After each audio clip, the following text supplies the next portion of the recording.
apoyarte en herramientas de inteligencia artificial está facilitando y ampliando tus capacidades, o lo que está haciendo es Sedentarismo. que vos tengas pérdida de tolerancia ante la fricción cognitiva? Bueno, en general, lo que pasa por el tipo de tareas que le delegamos, pasa esto segundo, ¿no?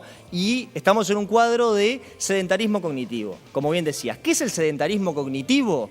Bueno, es justamente delegar procesos mentales sin ejercitar herramientas propias. Podemos pensar el sedentarismo cognitivo como el sedentarismo físico, ¿no? Es algo que en lo inmediato no te genera un... La IA que barre, todavía no existe, pero ponele que es la aspiradora, ¿no? En su momento, los electrodomésticos que te sacan trabajo manual. Eso ha ayudado que cada vez más trabajemos sentados en oficinas, en una computadora. Sedentarismo, explosión de enfermedades no transmisibles 30 años para atrás. Puede ser que ahora empecemos con un boom de sedentarismo y además de gordos quedemos tarados. Y bueno, es que yo un poco es lo que estoy viendo. Aparte de gordo vamos a quedar tarados, tal cual. Es una gran definición. En lugar de son boludos o son corruptos, somos gordos y tarados.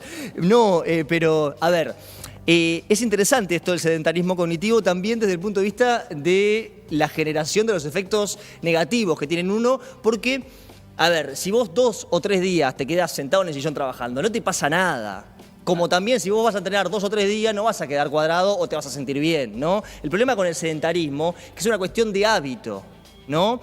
Y si vos vas acostumbrando justamente a tu cerebro a que las tareas complicadas se las delegás a un sistema de mensajería de IA, ni que hablar, si utilizás agentes para tareas complejas, lo que estás generando es decirle a tu cerebro, si me tengo que forzar, vos tranquilo que tenés una herramienta externa para esto, ¿no? Entonces, eso es el sedentarismo cognitivo, y justamente a la larga, y hay muchos estudios de esto, ahora vamos a hablar de uno, pero lo que genera lo que estamos viendo, que se activan menos partes del cerebro, ¿no? Y es un impacto que deteriora las capacidades cognitivas en el tiempo, ¿no? Porque es como ir al gimnasio. A ver, o sea, producir con la IA, sí, es verdad, producimos mucho más, pero estamos delegando la parte más complicada a veces a la inteligencia artificial. Entonces, es como ir al gimnasio y que una máquina levante las pesas por vos. Claro, ¿no? exactamente. Es tipo, no, sí, yo fui al gimnasio. O sea, yo hice tremendo guión, yo estoy produciendo mucho más que antes. O sea, yo hice 5 videos y antes podía hacer uno solo. Pero estoy Claro. produciendo en serie o estoy produciendo algo que no tiene un valor agregado. Quizá. Claro, pero para tu cerebro, en realidad, el esfuerzo tal vez fue menor. Estás produciendo más, sí, es verdad, pero tal vez generaste menos conexiones neuronales. Lo mismo pasa con el gimnasio si una máquina entrenará por vos. Sí, fui al gimnasio. Bueno, sí, pero, fui al gimnasio, a ver, viendo la parte buena que tiene un montón, ¿no? Es claro, eso es obvio. Bueno, el aumento de la tecnología aplicada a la productividad viene de hace por lo menos 2 o 3, desde siempre, pero digo, después de la revolución industrial para acá, ¿no? Y bueno, esto es otra parte de lo mismo.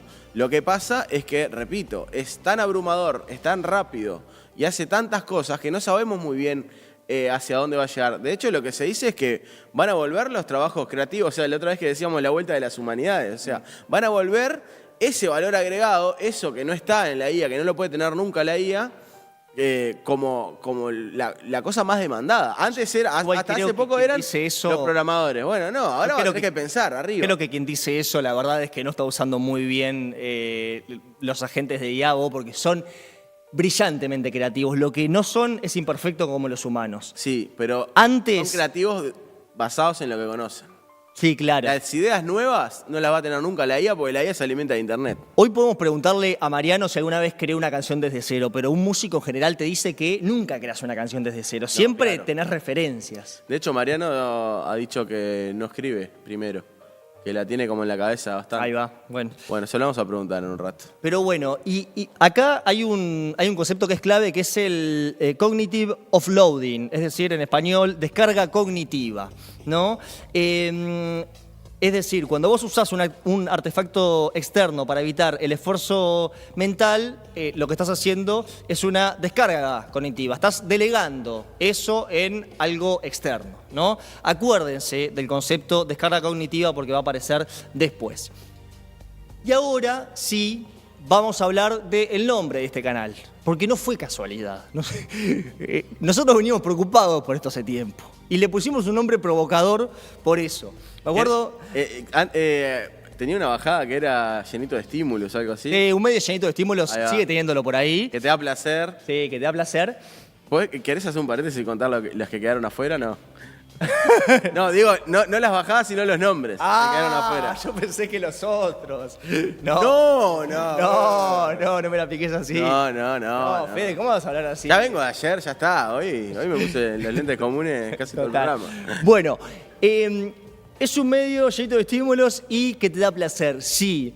¿Por qué? Porque se dice mucho que es el neurotransmisor del placer y demás. Y es cierto... Cosas resueltas, ¿no? De las cosas resueltas. Las cosas resueltas. Es cierto, pero me puse a investigar en profundidad y la principal función de la dopamina es el sistema dopaminérgico que establece el orden de prioridades que tu corteza prefrontal, que es como tu memoria RAM, le presta atención, ¿no? Es decir, vos imaginate que estás en un bar, ¿no? En un bar hay música, hay ruido ambiente, hay otras mesas, tenés el celular que te vibra. Vos tenés muchos estímulos, ¿no? Pero tenés que hablar con alguien. Y si la charla te interesa, tu sistema dopaminérgico orienta tu foco hacia esa persona, ¿no? Sí. Ese es la principal función cognitiva de la dopamina, ¿no? O sea, la dopamina como sistema funciona para eso, ¿no? Y ahí, en el filtro de qué es importante y qué no, y como tenemos tan lastimados los receptores de dopamina, porque tenemos todo el tiempo estímulos rápidos hoy en día, ahí con recompensas falsas y demás, a partir del scrolling y todo eso que ya saben, que ya está recontra diagnosticado, pero esto para mí fue un poco nuevo por lo menos, lo que también altera es justamente el sistema dopaminérgico que lo que hace es filtrar qué es prioritario y qué no. Entonces, en este filtro aparece lo que se llama el gating. El gating es como el portero de tu memoria RAM, ¿no? Es como el portero que le abre a tu corteza prefrontal, eso que está ahí cerquita, o sea, en tu memoria más a corto plazo, esto sí es importante y esto no. Hay un portero. Exactamente. Finalmente, un portero de verdad físico. Exactamente. Bueno, la dopamina tiene mucho que ver con eso, ¿no? ¿Alguna vez te pasó, por ejemplo, que estás hablando con un amigo y te dice, bueno, en primer lugar esto, en segundo lugar esto, claro, en tercer lugar, y cuando está en tercer lugar, ¿ya te olvidaste qué te dijo en primer lugar? Sí, a veces pasa que decís en tercero y era el cuarto. Bueno, eso es porque no le estás dando la suficiente dopamina, digamos. O sea, que el sistema dopaminérgico no está generando el suficiente foco a lo que está diciendo esa persona, por ejemplo. O también cuando... Esa misma. Claro, cuando empezás a leer un libro y la primera página te la recordás, pero vas por la quinta página y decís... Che, estoy leyendo piloto automático. Sabés que eso lo odio. Bueno, lo odio eso porque tenemos el sistema dopaminérgico todo alterado. Sí, y porque no tomo la Ritalina, pero... No, pero... Bueno, la Ritalina, ¿qué hace? Sí, pero digo, la Ritalina lo que hace es inhibir la recaptación de dopamina, entre otras cosas. ¿Qué es eso? Que cuando las neuronas se comunican, a veces se comunican y la dopamina como que vuelve para atrás, digamos. Y lo que hace ese y muchos medicamentos de receta verde, lo que hace es inhibir la recaptación para que siga para adelante y para que el proceso siga adelante. Y de hecho me pasa mucho menos cuando empecé a tomar esto, que es muy lindo. Bueno, para algunos cuadros cerebrales no neurotípicos, la Ritalina justamente lo que hace es que la red de saliencia que está muy vinculada también con el sistema dopaminérgico, funcione bien en el sentido de a qué ponerle foco, ¿no? Y justamente el trastorno de déficit atencional es una dificultad estructural cerebral respecto a qué ponerle foco, ¿no? Sí, y la gente a veces es impresionante. Yo empecé a pensar que podía tener eso por alguien que lo tenía y me dijo, y alguien que es brillante, que es muy calificada, o sea, una persona muy exitosa en términos académicos, y me dijo, alguien que yo decía, esta persona no puede tener nunca TDA, ¿no? O sea, con lo que produce y todo, Y no, en realidad sí, que sufría mucho, hacía mucho tiempo que sufría, porque bueno, es un problema químico, o sea, no hay como arreglarlo. Como también el psiquiatra, cuando hice las varias sesiones para que te diagnostiquen, que no son nada baratas, me dijo que hay gente que no le pega, que no le hace nada. Toma una Ritalina y es lo mismo porque ya no tenía ese problema, ¿se entiende? O sea, es como tomar, yo qué sé, una aspirina si no te duele la cabeza. Claro, sí. Yo no me quiero extender demasiado en esto, pero que me interesa demasiado, pero hay gente que tiene altas capacidades y déficit atencional. O sea, pueden convivir ambas cosas. De hecho, haremos más programas sobre más temas, así que seguimos adelante con la si les copa la neurociencia, yo estoy muy adentro. Vamos a traer gente. La cuestión, y por qué hablamos justamente del sistema dopaminérgico y del gating, que es este filtro que se le aplica a las cosas que son importantes y a las que no, porque si ante un problema, si ante una duda, si ante la intriga, vos lo primero que hacés es delegarle ese problema a un sistema de mensajería con una IA, vos lo que estás haciendo es acostumbrando al cerebro a no activar ese sistema dopaminérgico para decirle esto sí que es prioritario. Entonces, el cerebro, por costumbre conductual, empieza a decir no tengo que... O sea, se olvida de cómo funciona bien el sistema de prioridades, ¿no? Esto es algo catalogado dentro de un estudio realizado por MIT Media Lab que habla del costo cognitivo de escribir ensayos usando LLMs, es decir, sistemas de mensajería, en donde dividieron a 3 grupos de personas, ¿no? Un grupo de personas que le dijeron, vas a hacer un ensayo con tu mente, digamos, o sea, con lo que te acuerdes. Otro grupo de personas que le dijeron, vas a hacer un ensayo solamente pudiendo googlear, pero sin esta función que tiene ahora Google de inteligencia artificial automática. Esa es la verde, el que está en el medio. LLM es el que tiene ChatGPT y el de la derecha Brain, es... Ahí va, es Brain pelado, digamos. Es solo con la cabeza. Claro. Ahí vemos a la derecha cómo se activa el cerebro si vos haces un ensayo a pelo, digamos, ¿no? O sea, solamente usando tu cerebro. Después, si vos utilizás solamente motores de búsqueda, como yo por lo menos estudié en el liceo. Como hicimos todos, desde el 2000 para acá. Claro. Y después vemos a la izquierda cómo están haciendo ahora los pibes, ¿no? Que es full IA, ¿no?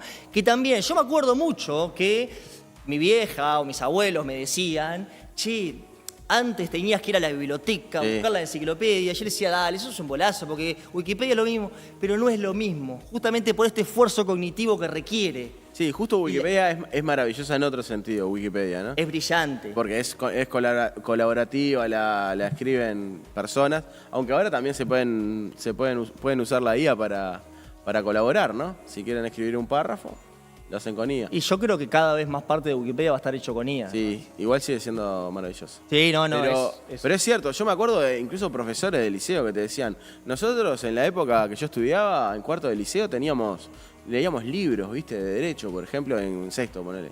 Sexto de derecho. Leíamos libros de derecho. Claro. O sea, Uruguay, otra educación, ¿no? También que era muy preparatoria, mucho más elitista, si querés.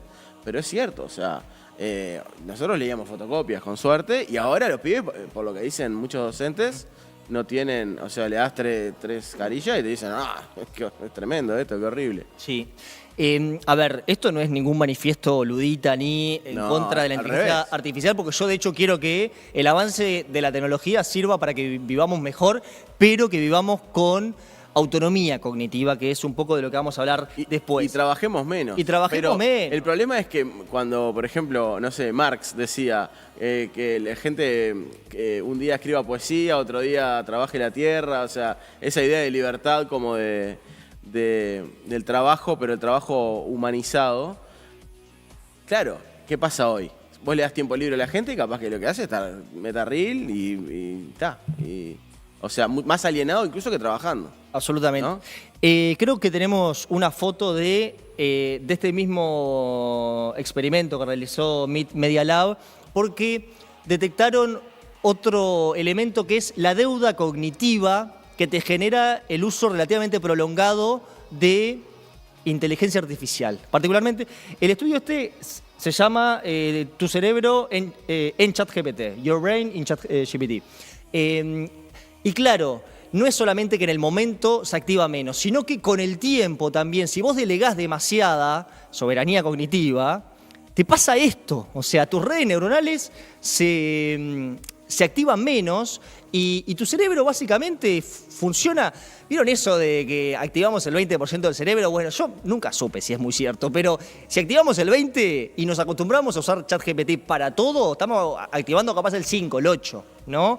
Entonces, yo no digo que hay que dejar de usar la IA, al contrario, para mí hay que formarse para hacer un uso crítico y productivo de esto, pero sin perder de perspectiva lo epistemológico, lo cognitivo y lo que tiene que ver con los valores de uno, que eso no lo podemos delegar con la IA y por eso avanzo. ¿Qué dice la IA sobre esto, sobre el gating, la deuda cognitiva? Se lo preguntamos después. Se lo podemos preguntar en el que habla. Preguntale. Yo mientras les voy a comentar que hablé con un amigo cognitivo-conductual, con un psicólogo, que no es el mío, y le pregunté, ¿quién estudió bien las adicciones dentro de la psicología? ¿Hay algún manual sobre adicciones? Y me dijeron, mira, está Mark Griffiths, que allá por el 2004, 2005, fue bastante pionero porque empezó a estudiar la adicción a los videojuegos y la adicción sin sustancia, ¿no? Porque para mí ya no estamos solamente en un caso de dependencia a la IA, sino, en cierto modo, como decía Rafa, en algunos trabajos te obligan a usar la IA, pero para todo, y luego la llevas a tu casa, y vos imaginate si de un momento para otro se apagan todos los sistemas de mensajería de IA. O sea, qué felices que seríamos. Yo al principio la pasaría mal. Yo tendría abstinencia. 10 minutos. No te digo 10 minutos. No, pero yo te digo una semana. 2 días. O sea, hacer este programa, o sea, producir un si programa de televisión. Internet incluso, demoraríamos 2 días en adaptarnos. Porque el ser humano se adapta rápidamente. Sí, salvo por la parte de que tenés toda tu plata o gran parte de ella en el sistema financiero. Sí, bueno, pero que los bancos anden. Porque ande todo menos internet. Bueno, eso es un poco igual optimista. Es ¿no? Posapocalíptico, porque si se apaga internet, se apaga todo. Claro. Pero bueno, este psicólogo justamente se dedicó a estudiar y a categorizar qué tienen en común, por ejemplo, la ludopatía, el consumo de pornografía, lo que es la adicción a los videojuegos. Todo comportamiento adictivo a cosas que no tienen sustancia. Es decir, adicciones a cosas sin drogas. ¿Y por qué es útil esto? Bueno, porque la IA no es una sustancia que te la tomás, ¿no? O que te la fumás. Entonces, él definió en 6 nodos qué tienen en común todas las adicciones. En primer lugar, es una conducta que ocupa un lugar central en tu vida o cotidiano. Bueno, estuvimos hablando de que casi todos utilizamos cotidianamente la inteligencia artificial. 2, genera modificaciones en el estado de ánimo. Esto yo creo que es tal vez el aspecto más discutible, pero sí vimos que genera modificaciones concretas en la activación de nuestras redes neuronales y sabemos que nuestro estado de ánimo está muy vinculado con nuestro cerebro. En tercer lugar, y esto sí creo que tiene mucho que ver, la tolerancia, ¿no? Cada vez vamos utilizando más, ¿no? Y le dedicamos, o sea, y la medida que perfeccionamos el uso de la IA, empezamos a utilizarla más para más cosas. Esto que también Rafa traía, ¿no? Al principio era solamente para trabajar, ahora, bueno, no sé, yo el otro día cociné y me dio una receta específica con cómo a mí me gusta el pollo, ¿no? Perfecta para que yo la haga, en lugar de yo ir probando e ir ensayando, ¿no? Sí, en lugar de buscar, porque si hay algo que hay en internet son recetas de comida, ¿no? Bueno, pero lo que me dio es una síntesis. Pero claro, lo que te dio es lo que él encontró que hay. Claro. Y además pero te da una síntesis, y además es menos esfuerzo cognitivo. Claro, después que lo absorbe, que lo sintetiza justamente, ya puede hablar de eso. Entonces, pero todo lo que hace se basa en el conocimiento previo. Claro. Y de hecho, creo que lo hemos dicho alguna vez acá, se basa en lo que ya había en Internet. Pero el problema, Fede, es que una cosa es que vos entres a Google y después tengas... hace los escalones, ¿no? Claro. El problema es que vos entres a Google y tengas 15 páginas y que vos veas capaz que algunas media fake, uno es un anuncio. Y otra cosa es que ya te dé todo digerido, ordenado por SEO y etcétera, etcétera. ¿Cuál es la mejor receta con las condiciones que vos le pasaste y que te haga un mapeo de todo? Lo hago, ¿no? Lo he hecho para, no sé, hasta decirme una rutina de algo, lo que sea. Bueno, para ir a entrenar. Y trato de decirle, y dame links. O sea, y en realidad es un gran lector de paper, por ejemplo. Bueno, absolutamente. Es decir, yo nunca hubiera procesado toda esa información científica, entre otras cosas, porque está en otros idiomas, como lo hace la IA. Por eso. Y después lo peor es que vas al PDF, te pones a leer el paper y es posta. Y en general es posta. Le erra poco. A veces sí. Pero ¿qué trae esto? Bueno, que estamos delegando mucho trabajo. A ver, yo cuando quise aprender a cómo entrenar en el gimnasio, yo me tenía que comer videos de YouTube de mucho rato y pensar, bueno, hoy es día de pecho, entonces tengo que hacer 2 series de esto. Hoy es tipo, che, chat, coso, haceme esto, que yo peso tanto y listo. O sea, pero bueno, sigo con las 6 condiciones que precisa algo para hacer una adicción, conductual sin sustancia, según Mark Griffiths. Hablamos de conducta que ocupa lugar central, modificación del estado de ánimo, tolerancia, abstinencia, que es esto de qué pasaría si durante un mes no hubiera inteligencia artificial para nada. Yo creo que en muchos trabajos, muchas empresas, sobre todo aquellas empresas que tienen agentes de IA trabajando, ¿no? Explotaría bastante todo. Quinto lugar, conflicto, porque interfiere con tu propio juicio, ¿no? O sea, el consumo de drogas cambia tu percepción del mundo, cambia, ¿no? Y la IA tiene un componente epistemológico, del cual vamos a hablar ahora, en el cual modifica tu juicio. Y en sexto lugar, recaídas, ¿no? Este último punto, a mí me ha pasado, de que digo, hoy voy a hacer esto sin utilizar ningún tipo de inteligencia artificial, y después, cuando ya estoy cansado, digo, che, terminame este guión, o léete estas 3 noticias por mí que estoy aburrido, o buscame si hay más información sobre este caso porque ya estoy aburrido de googlear o de etcétera, etcétera, ¿no? Pero bueno, después, yendo a lo más filosófico y a lo epistemológico, Which Humans, un estudio de Harvard que tienen un video en mi perfil, pero básicamente habla de esto que traía Fede, de que es una síntesis de lo que está en Internet, pero eso está subrepresentado en el resto del mundo, ¿no? O sea, la IA, sobre todo el modelo GPT, piensa como un europeo blanco del norte, ¿no? O sea, y cuanto más se aleja un país de Europa del norte o Europa central, más diferente es la manera de pensar a GPT, ¿no? Después, en segundo lugar, una dependencia epistémica.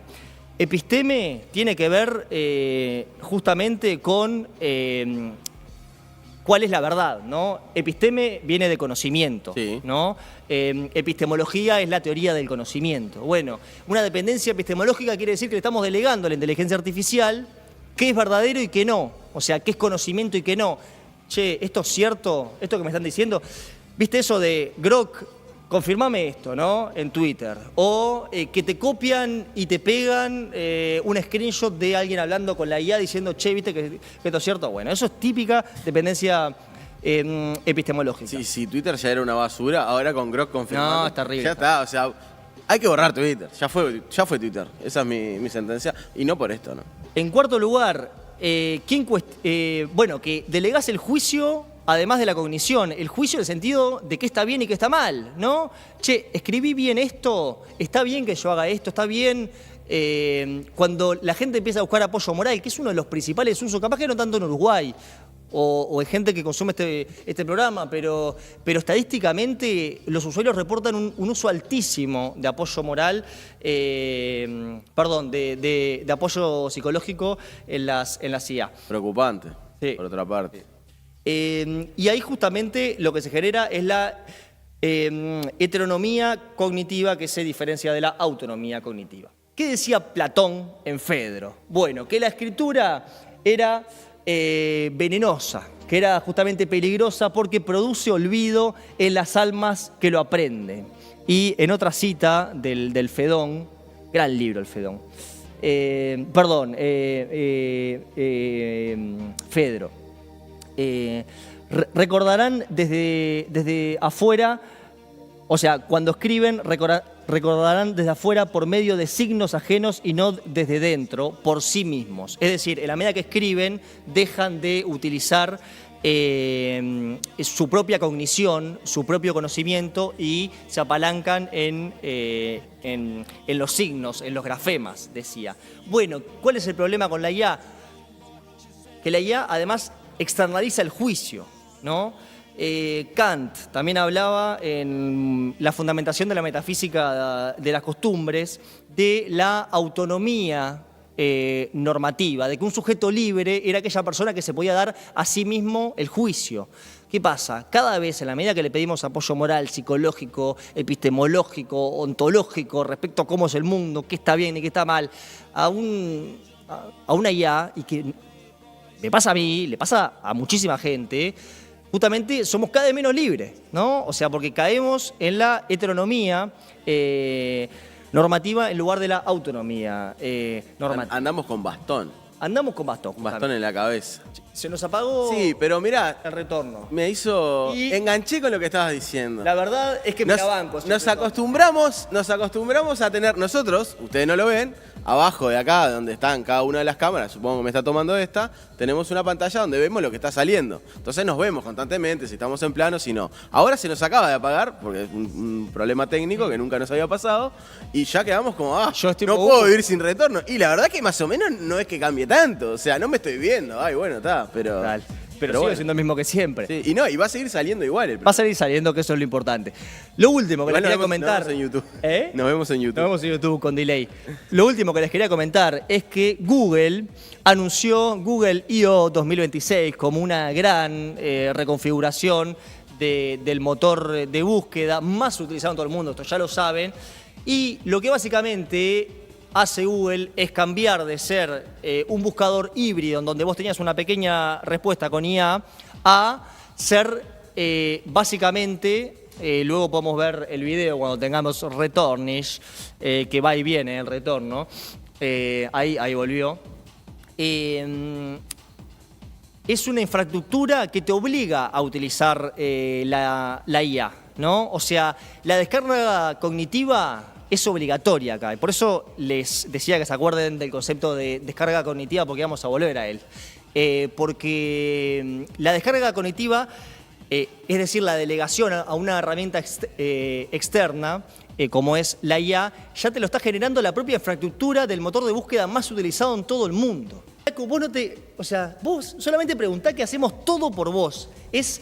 Igual va a ser un intermediario entre las páginas o los sitios o las cosas y vos. Claro. Porque vos antes ibas a la fuente, tú, a la página. Es la síntesis de la delegación cognitiva absoluta para mí. Vuelve el World Wide Web. Ojalá. Vuelve la www, vas a ver.